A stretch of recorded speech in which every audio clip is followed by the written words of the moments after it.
Whenever I arrived at a party, there were a few things that I needed to check out. Firstly, was alcohol provided, or did I need to drink what I had stashed in my bag? Secondly, what was the bathroom like? Would I be able to vomit without anyone hearing me? If not, then the food table was off limits. If I thought I could get away with it, I would eat, possibly for the first time that day, and then quickly get rid of it. But that would mean I'd need to reapply my makeup, as the purging made my eyes water.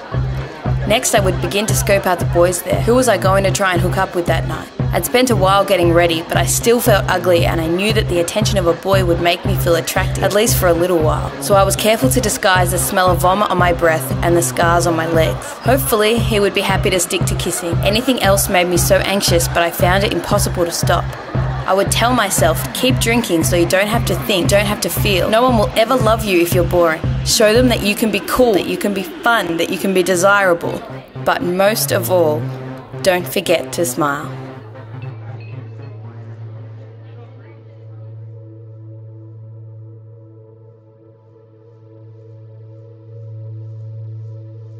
I started to hate who I was. I felt like I would never be good enough for anyone. I'd drink heaps so I didn't have to think, and I'd use boys to make myself feel attractive. But this just made me hate who I was even more. I was so angry and I didn't know what to do, so I'd just do it all again.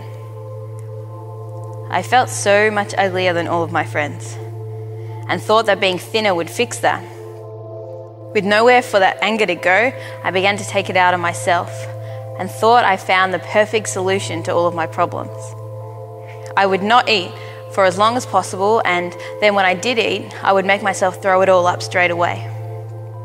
It started off small, just something I did occasionally, but very quickly became something I did every day, often many times a day. It was all that I thought about, and I became pretty miserable. I wasn't getting any thinner, it didn't have the results I wanted, and I still felt so much uglier than all of my friends. I felt guilty and ashamed because I was lying to my friends and family about my behaviour, but taking it out on my body was the only thing that helped me escape. But eventually people started to find out. I would pretend to recover so people wouldn't worry, but really I just got more secretive. It wasn't working, I wasn't getting any thinner, but by now it had gone on for several years, and I was completely stuck in a cycle of restrict, binge, purge, and back to restrict again. Still getting drunk, still using boys, and still hurting myself when I needed to. But one day, it all shifted. I found someone who accepted me, all of me, despite my guilt and shame. The more time I spent with him, the more I realised just how much he loved me, the real me who was dying to get out from this world ruled by darkness and self-hatred. I was so caught up in bulimia and self-harm, but when I met Jesus, I began to truly understand what he did when he died on that cross, taking away all my sin and my shame, everything that I hated about myself. I was done trying to run my life. I was doing a terrible job at it, and I heard he'd taken anyone. So one night I said, Jesus, would you please take control of my life? The more I learned to trust him, the more I could cling to him and slowly let go of all the behaviours that had ruled my life. This horrible, draining obsession with my outside appearance has stolen over 8 years of my life. Recovery from my eating disorder was and still is a long process. I was not healed instantly. Hours of therapy, doctors, dietitians, plus countless prayers, love and support have led me to where I am today.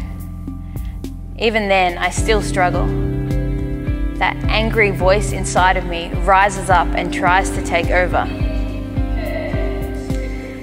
But Jesus' voice is louder. He constantly reminds me not to feel guilty, not to base all my worth on what I look like or what I do, but rather on what he has done for me.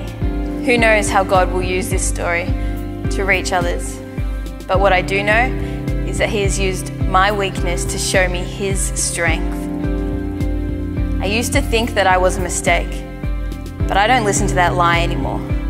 His love has transformed me from the inside out.